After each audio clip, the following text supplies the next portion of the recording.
tika côté ozwami nzambe ya mpambola nzambe bénir yo semaine oyo bamiza la semaine moko ya bénédiction ya grâce ya réussite pe ya kimi côté nyonso konyata epesa emela yo tika mbongo ezala eseclave na yo tokosala mwa partage moko mini exhortation teme na biso ezali ntina ya souffrance eza nini ntina ya bonheur eza nini bible elobi le malheur atteint souvent le juste et l'éternel embellit. Donc David alobi ke pasi ezwaka toujours bato ya malamu kasi nzambe esengeli adelivaka bango toujours ezali ondire ezali ondire bamibeko esengeli moto azali kosambela souffrance eya na vi na ye esengeli problème eya na vi na ye esengeli mpe nzambe ya delivrake toujours ntina ya souffrance eza nini ntina ya bonheur eza nini en réalité Jésus dira la nature ne vous enseigne pas soki mwasi alingi abota esengeli asupporte douleur ya 9 mois ya zemi bakapesa zemi soki soso alingi abima na maki esengeli premièrement maki wani toloa na kati ya chaleur soki maki ya soso eboyi kogonola na kati ya chaleur moyen mwana se forme na kati ya maki eza te en réalité souffrance moto eza porte oyo ememaka esengo ememaka bonheur en réalité tali na livre ya Genèse la Bible dit au commencement la terre était informe donc forme ebima na kati ya informité et vide donc plein ebima na kati ya vide. La Bible dit encore Dieu dit que la lumière soit, c'est-à-dire lumière ebima na kati ya ténèbres, c'est-à-dire en réalité pour na moto ya tirer bénédiction, pour na moto a tirer grâce, pour na moto a tirer élévation, succès, renommée, et Seigneur y a maîtrisé, opposé na moi. Façon vous allez quoi aller supporter souffrance, façon vous allez quoi aller considérer souffrance, et allez aussi qualité à et Seigneur au kubimisa, qualité à lumière de à bénédiction, souffrance soit ténèbres non et kubimisa. Ceux qui ont allé dans une situation difficile, aux yeux comme drame, aux yeux comme fatalité, aux yeux comme fin, situation et détruire. Mais ceux qui ont eu situation difficile, comme escalier, comme porte, pour ne même du plan A au plan B, du plan B au plan C. Zame, ceux qui alignent à élever mon. Première chose, c'est la remontée comme flèche. Ce qui flèche endimi ko zonga sima makasi. Plus aussi et ya tendra ka projectile ya mulai makasi. Ce qui motu alingia tonganda ko ya étage. Profondeur ya fondation na ye ezali aussi qualité ya molai andako esimi ya soki nzambe azali na baprojet minene mpo na yo ndeko na yo, première chose ako-isole yo, akosala ke non bato nyonso oyo bandeki balebetela motema babwakisa yo, basundola yo, banéglige, voire même baparent na yo, voire même bana na yo, voire même mobali na yo, voire même mwasi na yo, voire même paster na yo. Nzambe soki alingi atombola moto esengeli ya isole yo kaka ndenge moko. Soki mwasi na mobali basangani ezalaka na plus de 12 milliards de chromosomes. Ba 12 milliards de chromosomes wana ezali kaka na chromosome moko moto azalaka isolé na matrice pour na ye créer. La même chose, Nzambe asalaka sélective.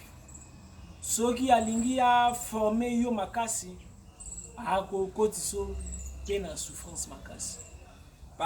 Parce que na loi alchimique ya Nzambe, bonheur ebimaka kaka na kati ya souffrance.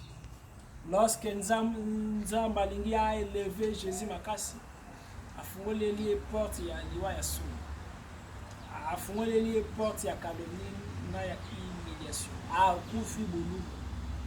Tangu Nzambe alingi a élevé Joseph, afungoleli porte ya boloko, esclavage, akomi on dirait instrument. Nzambe alingi a élevé Jephté, bandeko Jephté babenganaki comme mwana ya makamba. Nzambe alingi a élevé David, atindikaki na kati ya zamba. Degré à souffrance oyo ozali kovivre ezali aussi qualité à gloire oyo Nzambe alingi amemela yo. Mais souffrance ekomaka bonheur na condition moko.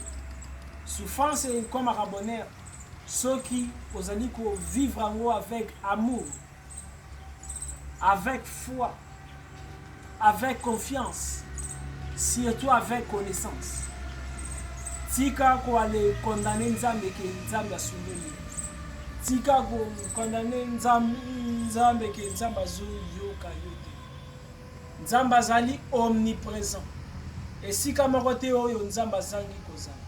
Nzambe aza na kati ya nzoto na yo na forme ya roi, forme ya esprit, forme ya pema.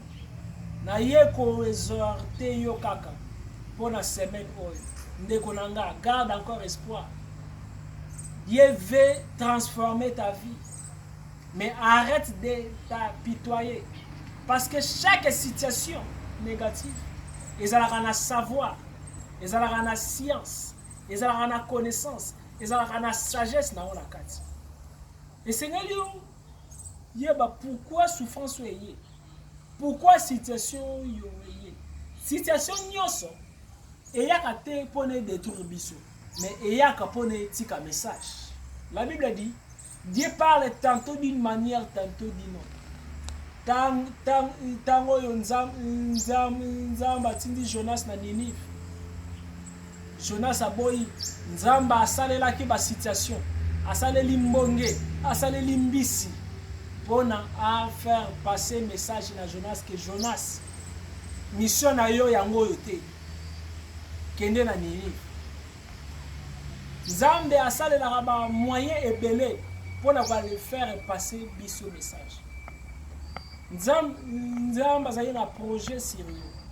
Jésus dira luka nano bokonzi ya likolo nyonso ekoya na matabisi. Wale konza likolo elakisi teke okufa mpona okende ndola. Non, wale konza likolo ezali luka kwale kota na profondeur ya connaissance. Mondo ezali monde ya ba loi, mondo ezali monde ya ba secret. Ezali na secret lola, ezali na secret ba étoile, ezali na secret bonheur, ezali na secret souffrance. C'est pourquoi na préparé conférence moko. Ezali na date ya le 29 novembre sur le 1er décembre. Conférence wana nako de la thème les secrets qui transformera ton âme. Ba secret oyo eko changer molema na yo. Les secrets qui illuminera ton esprit. basekre ekomatisa molimo na yo na kati nango na lobela bitumba ya molimo langage ya baminzoto kobima na nzoto voyage interdimensionnel pe alors mère divine na yango bato oyo bakozala sur place na Kinshasa esengeli baya na Campem Matadi Kibala de 9h à 16h mais bato oyo bakozala wa condition ezali $30 bato oyo bazali na RDC mende na intérieur à pays bango ezali $50 mende bato oyo bakozala libanda mboka ya RDC bango eza $100 boko ntuna nga bon bato libanda bakolanda enseignement ndenge nini soki ozali na groupe WhatsApp na nini yone ezali na numéro ya téléphone oza na WhatsApp nako kotisa yo na groupe moko dédié conférence du 29 au 1er décembre 29 novembre au 1er décembre sima nango nako tindaka ba enseignement na ba date wana bokolanda ba enseignement boko poser ba question sima ya conférence wana ko ale tindela nga Gmail na yo adresse Gmail na yo nako tindela yo certificat na yo soit diplôme na yo ya participant zanga nyoso kasi kozanga connaissance te na yango niye kosalema pona o tinda mbongo na yo esengeli ko utiliser western pona bato bazali libanda mboka pona bato bazana mboka bakosalela MPSA pona MPSA numéro zali 00243 81 611 867 pona bato bazali libanda mboka boko salela Manzolo monga mon pépé Jean-Pierre alors toi les ali pena service moko tokosala mutu nyonso ako tinda $100 na ye soki azali libanda mboka $50 na ye soki azali bien alors de la province $30 na ye soki azali na Kin ako tindela nga photo na ye grâce ya photo na date ya naissance na yo nako kota na contact na ange gardien na yo sima nango nako senga ye afungola vie na yo ambundela yo plus enseignement okoalezwa okoyeba kombo ange na yo comment même koalesolola na ye na ba plan supérieur ndeko nanga eza chance oyo peut-être yaka kaka sima ya 100 ans koalezanga ngo te passer message kabola vidéo oyo moto azanga enseignement oyo Nzambe alobi mon peuple périt par manque de connaissance kozanga koyeba eza liwa ya ndama amen tika Nzambe ya pambola yo kote ozali ndeko nanga tika mbongo eza l'esclave na yo semaine oyo eza la semaine moko ya visitation angélique bénédiction côté nyonso konyata epesamela yo mutu nyonso ya kotonga yo ba chance na ye ekele na compte na yo au nom puissant de Yahweh Sabaoth pe na kombo ya Père divin Mère divine Verbe incarné Christ et Saint-Esprit pe sous aura ya Melchisedec na bénir bino au nom de Yod et vous et amen.